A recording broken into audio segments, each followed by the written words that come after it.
নমস্কার বন্ধুরা, আমি পূজা। আপনাদের সকলকে স্বাগত আমার চ্যানেলে। প্রথমেই আমি আপনাদের কাছে ক্ষমা চেয়ে নিচ্ছি। বিশেষ কিছু কারণের জন্য আমি অনেক দিন হলো কোনো রকম আপনাদের সাথে ক্লাস শেয়ার করতে পারিনি, এমনকি কোনো ছোট ভিডিও আপনাদের সাথে শেয়ার করতে পারিনি।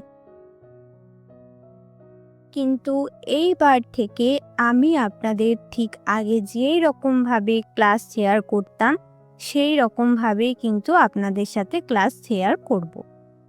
তো আগের ক্লাসগুলো এখনো যারা দেখেননি তারা অবশ্যই আগের ক্লাসগুলো দেখে নেবেন। আজকে আমাদের 34 নাম্বার ক্লাস। আজকের ক্লাসে আমি আপনাদের বেসিক যতগুলো ডিজাইন দেখিয়েছিলাম বা লোটাসের যে ধরনের ডিজাইন দেখিয়েছিলাম সেই ডিজাইনের ওপর আমি কিন্তু কয়েকটি ডিজাইন আপনাদের সাথে শেয়ার করছি। দেখুন, প্রথমেই আমি এখানে লম্বা 4টি সোজা লাইন টেনে নিয়েছি এবং মাঝে দুটো লাইনকে জয়েন করে একটি মোটা লাইন টেনে নিয়েছি। এইবার আমি ছোট্ট ছোট্ট ফুলের যেমন পাপড়ি হয় ঠিক সেই রকমই ছোট্ট ছোট্ট করে পাপড়ি এখানে এঁকে নিচ্ছি। ঠিক আছে, এই সব কিছু ডিজাইনই কিন্তু আমি আপনাদের সাথে আগেই শেয়ার করেছি। যারা এখনো আমার আগের ক্লাসগুলো দেখেননি তারা অবশ্যই আমার আগের ক্লাসগুলো দেখে নেবেন, কারণ হঠাৎ করে আজকের ক্লাসটা দেখলে আপনারা কিছুই বুঝতে পারবেন না এবং আপনারা কিছু শিখতেও পারবেন না। তাই অবশ্যই আপনারা আগের ক্লাসগুলো দেখবেন, তারপরই আপনারা আজকের ক্লাসটা দেখবেন। এবং যে সকল বন্ধুরা আমার চ্যানেলে নতুন তারা অবশ্যই আমার চ্যানেলটিকে সাবস্ক্রাইব করে নেবেন এবং আমার ভিডিও যদি আপনাদের ভালো লাগে তাহলে ভিডিওতে অবশ্যই লাইক এবং কমেন্ট করে আমাকে জানাবেন এবং আপনাদের আরও বন্ধুদের সাথে আমার ভিডিওটি শেয়ার করে দেবেন। দেখুন, এখানে আমি প্রথমে একটা সুন্দর করে রেফারেন্স লাইন টেনে নিয়েছিলাম এবং সেই রেফারেন্স লাইন অনুযায়ী আমি প্রথমে একটা স্পাইরাল এঁকে নিয়েছি এবং স্পাইরালের চারিদিকে ফুলের ছোট্ট ছোট্ট পাপড়ি এঁকে নিয়ে বড় হার্ট শেপের পাপড়ি এঁকে নিয়েছি এবং ঠিক একই রকমভাবে আমি এখানে আরও ফুল কিন্তু এঁকে নেব।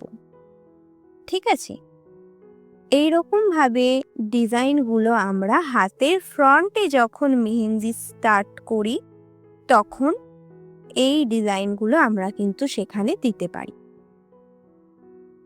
তো সুন্দর করে কিন্তু আমরা এখানে ফুলের ডিজাইনগুলো করে নেব এবং আপনারা সবসময় চেষ্টা করবেন ফুলের পাপড়িগুলো যেন সমান হয়।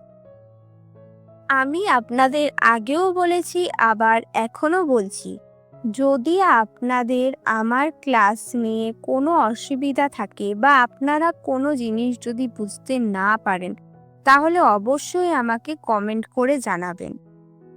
আমি পুরো চেষ্টা করব সেই জিনিসটা আবারও আপনাদের ভালোভাবে বুঝিয়ে দিতে। তো দেখুন, আমি এখানে বাঁ দিক থেকে সুন্দর করে দুটি ফুল এঁকে নিয়েছি এবং ডান দিক থেকেও কিন্তু আমি সমান মাপেরই দুটো ফুল এখানে এঁকে নিচ্ছি এবং মাঝখানে যে ফাঁকা অংশটা থাকবে এখানেও কিন্তু আমি একটা ফুল এঁকে নিচ্ছি। তবে এখানে আমি একটা স্পাইরাল এঁকে কিন্তু আমি হার্ট শেপের পাপড়ির ডিজাইনটা দিয়ে দিচ্ছি। ঠিক আছে, তো দেখুন আমি সুন্দর করে হার্ট শেপের পাপড়ির ডিজাইনগুলো দিয়ে দেব। দেখুন, আপনারা কিন্তু আগে ভালোভাবে প্র্যাকটিস করবেন। আমি বারবার যে কথাটা আপনাদেরকে বলি, আগে ভালোভাবে প্র্যাকটিস করবেন, তারপর আপনারা কিন্তু অন্যান্য ডিজাইন করার চেষ্টা করবেন। আগে যে জিনিসগুলো আমি আপনাদের শেখাচ্ছি সেই জিনিসগুলো আগে আপনারা ভালোভাবে করার চেষ্টা করবেন, তারপর আপনারা অন্য কিছু ডিজাইন ফোন দেখে হোক বা নেট দেখে হোক আপনারা কিন্তু চেষ্টা করতে পারেন। তো এইবার দেখুন, আমি এই ফাঁকা যে অংশটা আছে সেই ফাঁকা অংশটা আমি ছোট্ট ছোট্ট স্পাইরাল এঁকে পূরণ করে নিচ্ছি। একদম ছোট্ট ছোট্ট করে আঁকছি এখানটা, তাহলে ডিজাইনটা ভরাট একটা ডিজাইন হাইলাইট দেখাবে। ঠিক আছে, এখানে কিন্তু আমরা বিভিন্ন ধরনের লাইন টেনেও কিন্তু ডিজাইন করতে পারি। এরপরে আমি একটা আপনাদের দেখিয়ে দেব। দেখুন, এই সব ডিজাইন কিন্তু আমি আপনাদের আগের ক্লাসগুলোতেই দেখিয়ে দিয়েছি, তাই আশা করি আপনাদের আঁকার সময় কোনো রকম কোনো অসুবিধা হবে না। যদি কোনো রকম অসুবিধা হয় তবে আপনারা ভিডিওটা আগে 3 থেকে 4 বার ভালোভাবে দেখে নেবেন। তারপর আমি কিভাবে আঁকছি দেখা হয়ে গেলে আপনারা প্র্যাকটিস করবেন, তাহলে দেখবেন আপনাদের অনেক সুবিধা হচ্ছে এবং আপনাদের কোনো রকম অসুবিধা হচ্ছে না। এইবার দেখুন, আমি বড় যে হার্ট শেপের পাপড়িগুলো এঁকেছিলাম সেই পাপড়িগুলোর মাঝে আমি শেডিং করে নিচ্ছি। ঠিক আছে, আপনাদের বলেইছিলাম যখন আমরা বড় পাপড়ি আঁকবো সেই পাপড়ির মাঝখানে আমরা যদি শেডিং করে নিই তাহলে সেই ফুলটা দেখতে আরো সুন্দর লাগবে। আমাদের সব ফুলগুলো শেডিং করা হয়ে গেছে। এইবার আমরা বাইরের পাপড়িটা হাইলাইট করার জন্য মোটা করে এঁকে নিচ্ছি। দেখুন, আমরা বাইরের দিকে সমস্ত পাপড়িগুলো মোটা করে এঁকে নিচ্ছি, তাহলে আমাদের শেডিংয়ের কাজও হয়ে গেল এবং বাইরের আউটলাইনটা হাইলাইটও হয়ে গেল। দেখুন, হাইলাইট করার পর ফুলের ডিজাইনটা আরো কত সুন্দর লাগছে, তাই না? দেখুন, আমি বাঁ দিকটা হাইলাইট করেছি, ডান দিকটা হাইলাইট এখনো করিনি। আপনারা নিশ্চয়ই তফাৎটা বুঝতে পারছেন যে একটা ফুলের ডিজাইন হাইলাইট করার পর সেটা আরো কত সুন্দর দেখতে লাগে। তাই সব সময় আপনাদের এটা মাথায় রাখতে হবে, যখন আপনারা বড় কোনো পাপড়ির ডিজাইন করবেন সেই পাপড়ির ডিজাইনের মাঝে শেডিং দিতে হবে এবং তার আউটলাইনটাকেও কিন্তু মোটা করতে হবে ফুলটা আরো হাইলাইট দেখানোর জন্য। আশা করি আপনারা বুঝতে পেরেছেন। দেখুন, এইবার আমরা শেডিং এর মাঝে একটা করে ডট বসিয়ে দিচ্ছি প্রতিটা পাপড়ির মাঝখানে। ঠিক আছে, এই ডটটা দিলে আমাদের কিন্তু ফুলটা পুরোপুরিভাবে কমপ্লিট হয়ে গেল। তো এইবার দেখুন, আমরা একটা পরের ডিজাইন করে নিচ্ছি। আমরা কিন্তু এইরকম ধরনেরই একটা ডিজাইন আঁকবো, কিন্তু এখানে হার্ট শেপের ফুল ছিল, এক্ষেত্রে আমাদের ফুলটা হবে অন্য রকমের। তো আগের মতোই আমি প্রথমে এখানে দেখুন 4টে লাইন টেনে নিয়েছি, তার মাঝে দুটো লাইনকে আমি জয়েন করে একটা মোটা লাইন করে নিয়েছি। এইবার আমি সুন্দর করে এবং সমানভাবে ছোট্ট ছোট্ট ফুলের পাপড়ির ডিজাইন কিন্তু এঁকে নিচ্ছি। এটা আপনাদের কিন্তু খুব সুন্দরভাবে এবং পরিষ্কারভাবে আঁকা প্র্যাকটিস করতেই হবে, কারণ এই ডিজাইনটা আমাদের যে কোনো ব্রাইডাল বা সিম্পল মেহেন্দির ক্ষেত্রে কিন্তু আমরা ব্যবহার করে থাকি। এইবার আমি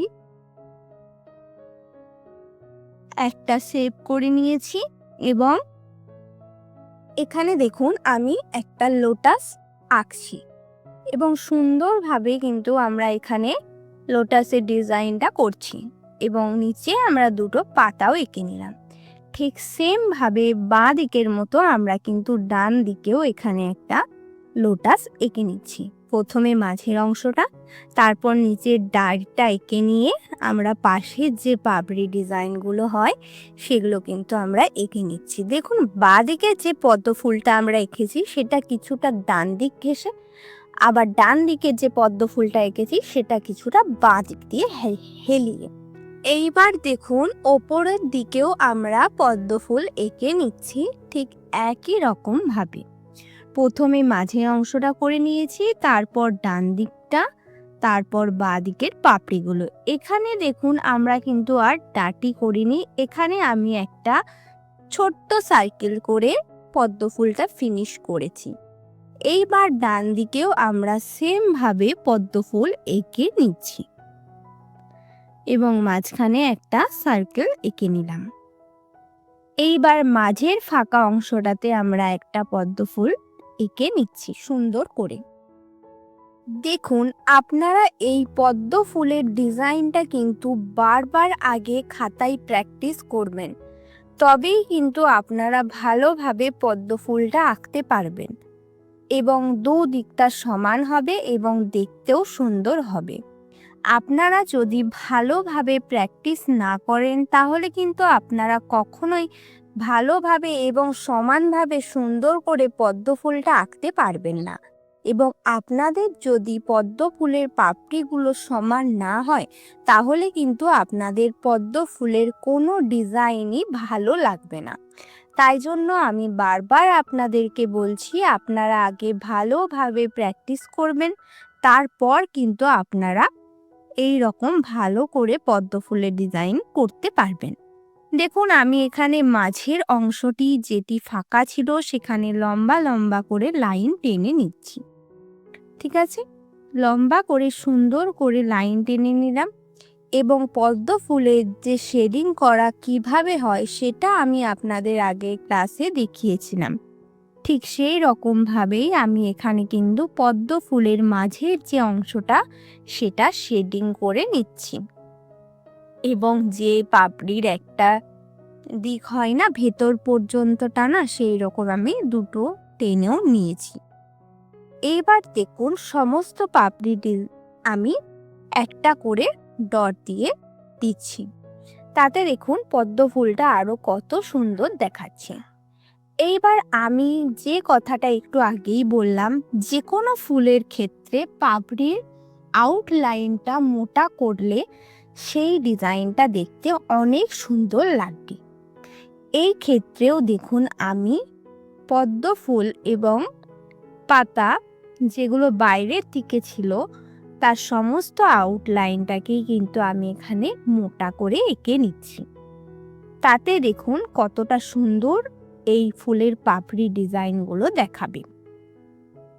এবং এই আউটলাইনটা যখন আমরা মোটা করব তখন কিন্তু খুব সাবধানে আমাদেরকে এটা মোটা করতে হবে, কারণ কোনো জায়গা অতিরিক্ত মোটা, কোনো জায়গা একটু মোটা এই রকম হলে কিন্তু চলবে না। আমাদের সম্পূর্ণটাই সমানভাবে মোটা করে কিন্তু হাইলাইট করতে হবে, তবেই কিন্তু যে কোনো ডিজাইন সুন্দর লাগবে।